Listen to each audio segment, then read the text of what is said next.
Hey everybody. Hopefully this stream goes really good, but it might not because the internet might be not so good, but we're going to try it anyways. So we're going to keep doing that series that we've been doing on the history of full preterism. And so today or tonight or whatever, whenever you're listening to this, um, we're going to be talking about Charles Julius Guiteau. So we'll start now. So, welcome back to the Hope Resurrected podcast, and we're going to explore the history of full preterism. Today's episode is going to be a dark one, but it's a necessary and fascinating one. We're going to discuss Charles Julius Guiteau, the man who assassinated President James A. Garfield. Guiteau wasn't just a murderer; he was a failed lawyer, a plagiarist preacher, a wannabe politician, a member of a utopian religious sect, and a deeply disturbed man with delusions of divine callings. So, how does this start? So, Charles' life started tragically. Guiteau was born in 1841 in Freeport, Illinois, as the fourth of six children. By age 7, his mother had died, likely due to postpartum psychosis. He also eventually lost 3 of his 5 siblings. His home life was terrible. His father, Luther Guiteau, was a mentally unstable religious fanatic who often beat Charles and obsessively wrote about the Oneida community, a strange Christian perfectionist commune in New York that we talked about. Eventually, Charles sought them out and joined them at age 18 in 1860. Later, though, one of Charles' surviving relatives, a sister, was also declared insane. So, unfortunately, mental illness ran in the Guiteau family. I think that's a historical fact at this point. That the entire family basically just unfortunately had mental illness, just rampant. Unfortunately for them, pretty bad. So Guiteau stayed with the Oneida community, which was full preterist, for about 2 years, mostly on and off, but it is clear that he absolutely idolized John Humphrey Noyes, the founder of Oneida. Noyes was the same man we discussed in the last podcast. He was one who preached full preterism, free love, and the communal living. So here's the thing. Even within the Oneida commune, living among radicals like that, Guiteau did not fit in. He was socially awkward, he disliked working, faced sexual rejection, and was ridiculed, earning him the nickname Charles Get Out. So, yeah, they did not like him there. So, rejected and resentful, he attempted to start a newspaper inspired by the Oneida community called the Daily Theocrat, and it failed spectacularly miserably. And it failed so bad that he returned to Oneida at one point and tried to sue Noyes for unpaid labor, and did not work out for him. But even his own father sided with Noyes, calling Charles insane and possessed by Satan. So, yeah. So over the next decade, Guiteau would dabble in law, politics, and ministry, failing at all three. He somehow passed the bar with almost zero training and only argued one case which he lost. He married a librarian, and in 1869 he married Annie Bunn, who that's the librarian. The marriage was a complete disaster. Guiteau was abusive and unfaithful plenty of times. It ended finally in divorce by 1874 because he would beat her constantly. And finally, she had enough and she wanted a divorce, and so he apparently did too. So he divorced her by hiring a prostitute, uh, banging the prostitute, and then that way she could testify to his infidelity.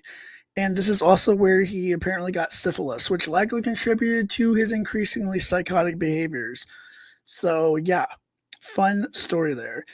But in 1875, Charles, at 33 years old, was living with his sister Frances and her husband. According to her testimony, as she was picking up things he had dropped, he raised an axe over her head suddenly, without warning, and she only barely escaped him. She said later that his eyes had the look of a wild animal, and that when she tried to get him some help and get him committed, Charles had already run off and fled the house. He preached sermons that were nearly word for word Noyes writings, and published a book called The Truth, which was again plagiarized. Guiteau's full preterist theology fed into his delusions of grandeur, but it should be noted this was not just because of the theology alone. Charles' psychotic behavior and his psychosis was obviously obvious and manifest, right? It wasn't just a full preterist theology that made him crazy, and that's not what made him crazy. He was born crazy, okay? But he was a full preterist, so he is part of the history. Whether people like that or not. He truly believed at this point now of his life that he was like the Apostle Paul, sent to correct the corruption of the American political system. And after surviving a deadly ferry collision in 1880, he declared that he had been spared for a, quote, higher purpose. And he began to believe, no, to know that God was guiding his steps. Everything soon became a sign. Every event reinforced his divine mission, and that mission ultimately became to assassinate the president of the United States. So, as you can tell, his mental state deteriorated further. Friends actually noticed that he could not maintain a coherent conversation for more than a few sentences before slipping into what they called his divine monologues. He would often talk to himself in public, pacing, swaying, eyes lifted towards heaven. It wasn't just odd to them, it was deeply disturbing. And Guiteau did not just plagiarize Noyes' writings, though. He absorbed Noyes' theology, especially the belief system known as full preterism. For those who might try to claim he was not a full preterist, this is absolutely false. We proved last time in the series that Noyes was in fact a full preterist, and we're going to show that Guiteau was as well. He shows it quite clearly that he is one when he gives his lectures on Christ's second coming, 8070, in 1877, on page 5, where he says, "For 18 centuries, Christendom has expected the second coming of Christ. From father to son, from generation to generation, this idea has come down from the primitive church. He never has come and never will," end quote. Then we also have him say in page 6, quote, "Christ said he would come again within the lifetime of his contemporaries and take his disciples with him to glory," end quote. Pages 7 of 8, he says, quote, "At his second coming, he stood over Jerusalem, and we ascertained the time of Christ's coming thus was immediately after the destruction of Jerusalem and the tribulation preceding it." And at page 10, quote, "We conclude the end did come, the end of the primitive church and Jewish nation, which he judged at his second coming."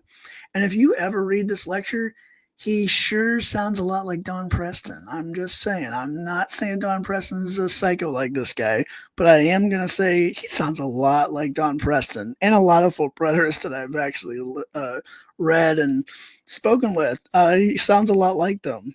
So, take that for what it is. But he also wrote, and this is a plagiarizing Noyes' work very strongly, but he wrote 2 versions of this book. In 1879, he wrote The Truth, which was the truth, a companion to the Bible. And then in 1882, he did like another version of it where he just wrote the same stuff basically, but he also put about his assassinating President James Garfield because he wrote about it in prison. So the one you should really read is probably the one in 1882, because the one in 1879, it's the same thing basically. So if you were going to go read it, go read the one that he wrote in 1882, which is called The Truth and Removal. That's what that one's called. So in that work, the only difference is that he adds his reasons for removing Garfield from office. And though he's plagiarizing Noyes' work, it's clear that he has full preterist beliefs when he goes from pages 27 to 44 about the second coming being spiritual and having happened in 70 AD. And personally, if you get the chance, you should go read part 2 of this book, because he gives his reasons for assassinating President James Garfield. And I at least found it super interesting. The funnier part of me reading it was that in page 116, he tries to justify the murder by saying that he was working as, quote, God's agent, and that like God avenged Jesus and the apostles in 70 AD, God will avenge him for people putting him in prison for this, because he thinks he did nothing wrong. He thinks God made him do it, right? So he thinks he did nothing wrong in his whole book, right? Um, so as you all know, and some that don't know, full preterism teaches all biblical prophecy, including the return of Christ and the final judgment, was fulfilled in the first century, particularly in the destruction of Jerusalem in 70 AD. This means for the full preterist, there's no future second coming because that already happened, and uh, most of them believe Christ returned spiritually. Um, and Guiteau was no different. He did believe Christ came back spiritually. So according to them, we now live in the age of his reign, and God's kingdom is present and active through his people, and that belief shaped Guiteau's mind profoundly. He saw himself as God's instrument in this kingdom, much like the apostles, and especially like Paul. His delusion wasn't that he thought the world was ending, but that it had already ended, and that he was helping usher in the next phase of God's divine plan. And this just wasn't just religious zeal. It became his eschatological justification for violence. So he used full preterism to justify violence, actually, which is very interesting. Because in his mind, he was chosen as a, quote, new apostle, and he was fulfilling the will of God, not by waiting for Jesus to come back, but by acting in the world now as a servant of Christ's present kingdom. I mean, because if you can read it, but when he assassinated Garfield, Guiteau would even refer to his act as a removal, not an assassination, like some prophetic act in the Bible. So he believed his violence had absolutely spiritual meaning. To put it bluntly, he saw murder as ministry, and this twisted theology was rooted in his time at Oneida, and it was nurtured by his unstable psyche. So, in Guiteau's mind, this was not murder; it was a divine removal. He believed he was doing God's will, removing Garfield to install Vice President Chester Arthur, a stalwart Republican who he thought would reward him. He even chose a .44 caliber British Bulldog revolver with ivory grips because he said it would, quote, look better in a museum exhibit, quote. And on July 2nd, 1881, at the Baltimore and Potomac Railroad Station, Guiteau shot President Garfield twice, saying, I am a stalwart of the stalwarts, and Arthur is president now, as he was being arrested. Now, for Garfield, he did not die immediately. He lingered for 11 painful weeks, suffering from infections, medical malpractice, and probably a ruptured artery or sepsis. The doctors probed his wounds with unwashed hands, and some historians now argue that if they had just left him alone, he might have survived or at least done better than what happened. So he dies on September 19th, 1881. President Garfield does. Now, Guiteau's trial was an absolute circus. His trial was not just legally significant, it was a public exhibition of madness. Guiteau compares himself in that trial to Jesus, to Martin Luther, to George Washington, and many more. He burst into spontaneous singing. He accuses lawyers and judges of conspiracies. He passes notes to spectators for legal advice. And when the jury announced their guilty verdict, he yelled, "You are all consummate jackasses."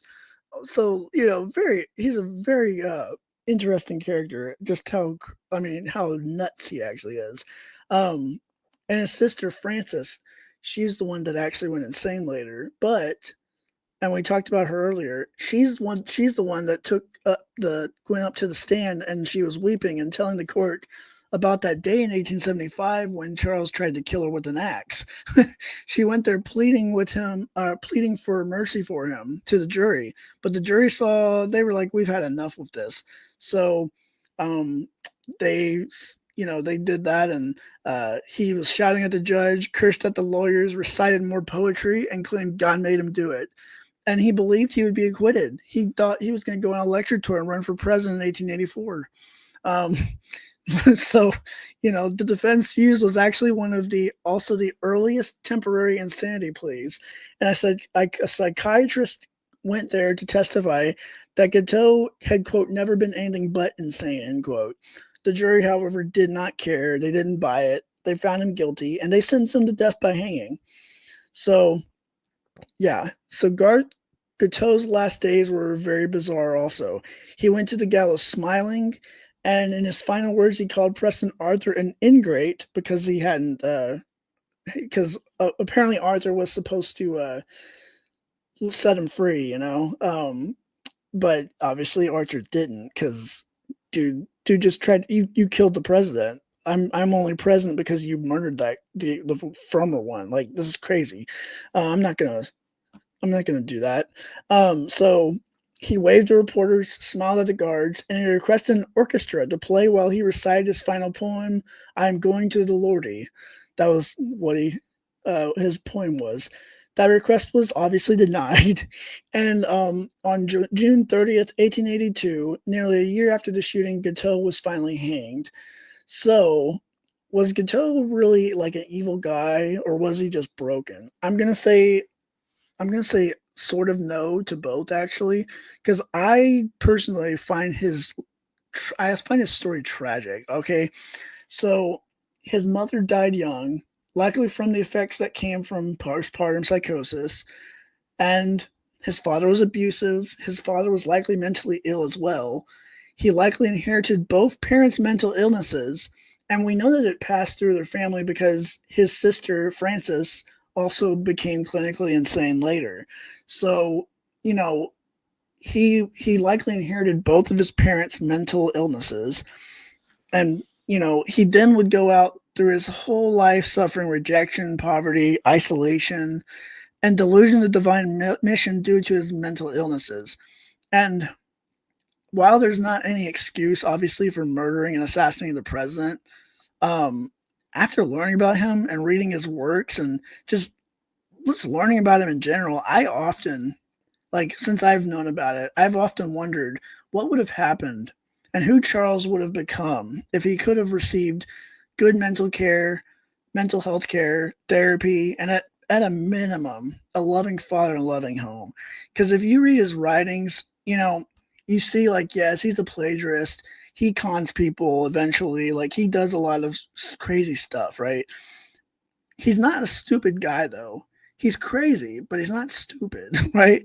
He's not incompetent, but he's not stupid, and he is crazy though.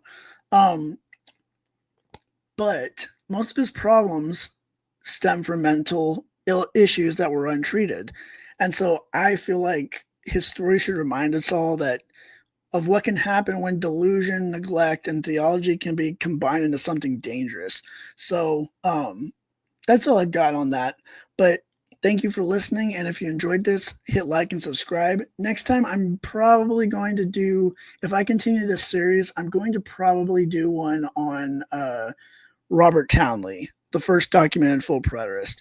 So, yeah. So there you go. And thank you. And God bless. And I will catch y'all next time.